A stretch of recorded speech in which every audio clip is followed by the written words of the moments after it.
Hey, atentos a estas imágenes.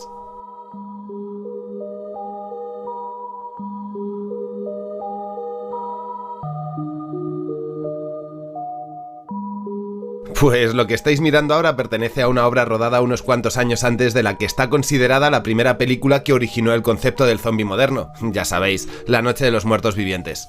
Es más, esto que acabáis de ver es muy probablemente la primera aparición de esta forma de zombies. Es tan primitiva que ni siquiera aún se usaba la palabra zombie para referirse a esos monstruos, recordad que esto lo acuñó Romero, sino que los catalogaban como vampiros. De hecho, atentos a esta conversación y en cómo un doctor explica algunas de las características del zombie, pero aún no tiene palabra para definirlo. ¿No crees que algunos de los muertos han vuelto? Historias sobre gente que ha muerto y ha vuelto a la vida. ¿Tú prefieres que creamos en vampiros? Si existen, sí. Los fotogramas que os acabo de mostrar pertenecen a El último hombre sobre la Tierra, la primera adaptación cinematográfica de Soy Leyenda. Sí, la que hace unos cuantos años protagonizó Will Smith, pero esperad. De eso nos vamos a ocupar más adelante y os garantizo risas. Los zombies ya existían antes de Romero, como acabáis de ver, pero también estaban antes de Soy Leyenda. Es un ser que forma parte del imaginario colectivo de la cultura haitiana y que, por cierto, analizarlo es muy interesante para conocernos más como especie. Los zombies del vudú no son como los zombies modernos. Los más antiguos son un tipo de muertos resucitados a través de la magia negra por un hechicero que los convierte en sus esclavos. Ser zombie es perder tu tibonange, que es así como llaman en Haití a la parte más personal e individual del alma. Es decir, es perder tu conciencia, tu espíritu crítico, ser obediente. Pero ojo que no es lo único con valor antropológico. Si seguimos rascando en la idea del zombie clásico del vudú, veremos otros puntos como la pérdida de toda relación con el ser que se era antes del hechizo, porque a muchos los renombran, los rebautizan. Y ojo que aquí hay también cosas que rascar, que es el conflicto entre dos religiones, la autóctona de allí y el cristianismo. Pero la parte que más me gusta es la que está relacionada con la muerte social y quedar bajo los intereses de otro, al que podemos llamar o brujo o patrón.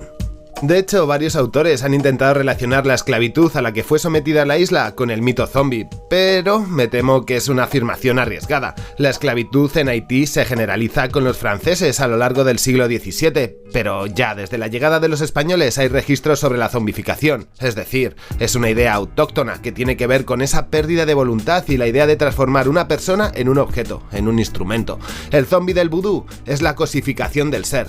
Por cierto, un antropólogo intentó dar explicación al proceso de zombificación desde un punto de vista científico en un trabajo titulado La serpiente y el arcoíris, donde sigue el caso de un tipo llamado Clairvius Narcís, 1922-1994, que es un ciudadano haitiano que dijo haber sido convertido en un zombie mediante el uso de una combinación de drogas. Después de una discusión con su hermano en 1962 empezó a encontrarse mal, tanto que acabó muerto y enterrado. Semanas después empezó a trabajar en una plantación de azúcar durante 2 años. A que os vuela la cabeza. Si os interesa esta historia, podemos dedicarle un vídeo porque justamente Wes Craven, el autor de La última casa a la izquierda, Las colinas tienen ojos, Pesadilla en Elm Street o Scream, adaptó el estudio del antropólogo a la gran pantalla en una obra homónima titulada La serpiente y el arcoíris.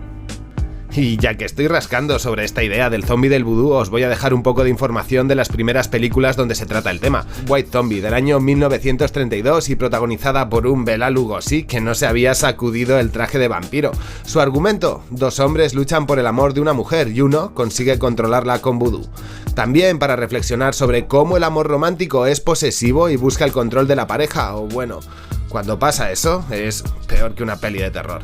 Otra cosa curiosa, su director, Victor Harlepin, realizó una continuación 4 años después titulada Revolt of the Zombies, donde la particularidad es que la zombificación llega por un gas venenoso, algo que luego será bastante convencional.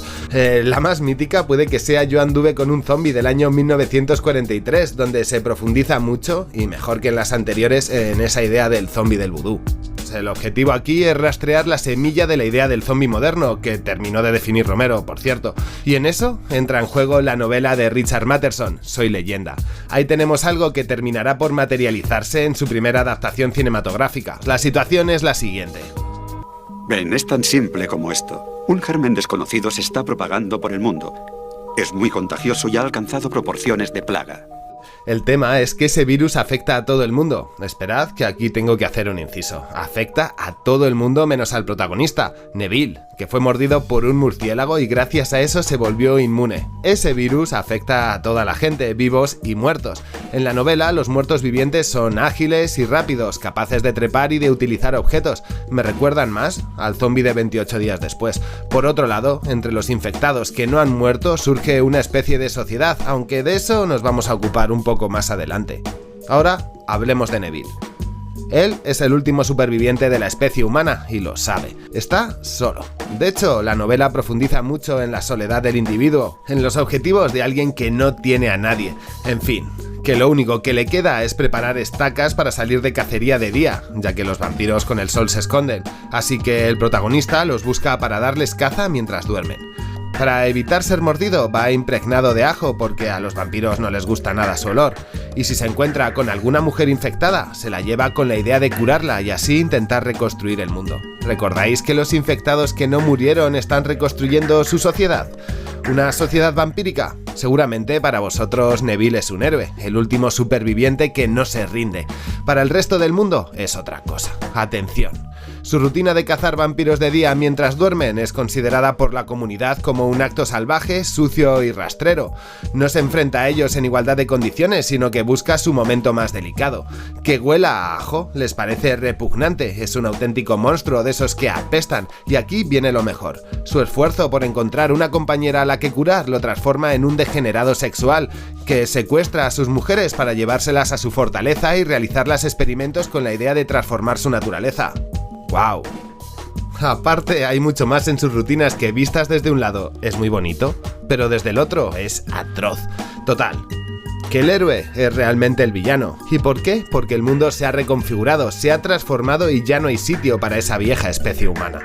Y aquí tengo que frenarme en seco para mencionar la última adaptación de Soy Leyenda, sí, la de Will Smith, y dejar unas reflexiones sobre la industria cinematográfica y de cómo nos infantilizan para que no pensemos demasiado. En esta versión del 2007, el bueno de Will, al final del metraje, y por Dios, Peña, esto no es un spoiler, hace 14 años que se estrenó. Bueno, al final, en la última adaptación de Soy Leyenda, nuestro querido Will encuentra una cura que servirá para salvar a la especie humana y de paso se sacrifica a lo Jesucristo para que una mujer pueda seguir diseñando su vacuna. Vamos, que nos olvidemos de las reflexiones tan profundas que deja la novela. Pura basura comercial donde los personajes no se escapan del cliché. Creo que necesitaba contextualizar todo, desde la idea del zombie de vudú a presentar un poco la novela. Como habéis visto, en la novela sí hay muertos vivientes, pero tienen características vampíricas. Entonces, ¿cuándo surge ese primer germen del zombie moderno, con tipos lentos? Antes de nada, hay algunas cosas que ya están intrínsecamente en la novela. Si te muerden, te conviertes, ya sea en vampiro o en zombie. En ambas, quemar hasta las cenizas el cuerpo es importante para que no se levanten. En las dos, el culpable es un virus. Y también en ambas, las balas no les hacen daño, a menos que seas muy preciso. Etcétera, etcétera, etcétera. Pero no son lentos, no se eliminan de un tiro en la cabeza y no son estúpidos. Recordad que en la novela hablan y usan objetos. Y otra cosa que los diferencia es que no están interesados en tu cerebro. Esas son incorporaciones de Romero. Por lo tanto, ¿dónde está el punto de inflexión? Pues en esa primera adaptación de 1964 titulada El último hombre sobre la Tierra. En esa película, para distinguir entre los infectados vivos y los infectados muertos, crean algo parecido a los zombies, ya que los hacen lentos y en proceso de descomposición. ¿Y de dónde viene esa idea? Pues atenta familia que vais a flipar. En 1958, Matterson, su autor original, prepara un guión. Pero a la productora con la que contacta no estaba del todo de acuerdo, así que le pasa ese mismo guión a un par de guionistas. Y después de leer el trabajo final, el autor de Soy Leyenda pensó: vaya basurilla, colegas. Además, Vincent Price es como el alter ego de Nicolas Cage y exagera cada mueca. Y otra cosa, ¿quién narices está dirigiendo esto si en teoría iba a ser Fritz Lang? Pues al ver toda esa colección de despropósitos dijo: mirad, sacad mi nombre de los créditos right now. Y acabó firmando con un seudónimo que utilizaba para sus novelas policíacas. Y atenta familia, que aquí viene lo realmente bueno. George Romero quería hacer una adaptación de la novela de Matterson, pero no tenía los derechos de autor. Dios, cuántas historias interesantes sobre derechos de autor y la noche de los muertos vivientes existen. Recordad que la peli es de dominio público por un error del equipo a la hora de licenciarla. Olvidaron añadir el logo de la C de copyright en la versión final. Ese símbolo se solía poner en el título y como tuvieron un cambio de nombre de última hora, pues no lo añadieron. Total, que me despisto. Sigamos con el tema. Romero no tenía las licencias para hacer Soy Leyenda y pensó en hacer una versión libre y lo suficientemente cambiada para que nadie le dijese nada. De hecho, se notan un montón de similitudes entre la versión del 64 y la suya propia. La idea de quemar los cadáveres, la escena de cuando montan en los vehículos, el encierro y la sensación de claustrofobia son líneas comunes. Solo que Romero fue mucho más inteligente, ya que incorporó a dos personajes principales que tenían mucho que ver con la lucha social de los años 60, personajes que representaban un momento de cambio. Tenemos un principal afroamericano, que es una de las primeras veces que pasa en el cine de Hollywood, dejando de lado las race films, y también un personaje femenino justo en un momento en el que se dispara un periodo de reclamaciones por la igualdad de derechos entre hombres y mujeres. Aquí, Romero hiló muy fino. Y ya que estamos, vamos a repasar muy brevemente las distintas versiones de la novela, porque aparte de la de Matterson hay otras 4 y cada una aborda su historia de una manera diferente. De todas, la más fiel al libro es Soy Leyenda, del año 1967. Su autor, Mario Gómez Martín, un tipo que nunca llegó a realizar un largometraje, pero que todos estos proyectos que tiene de estudiante son obras maestras.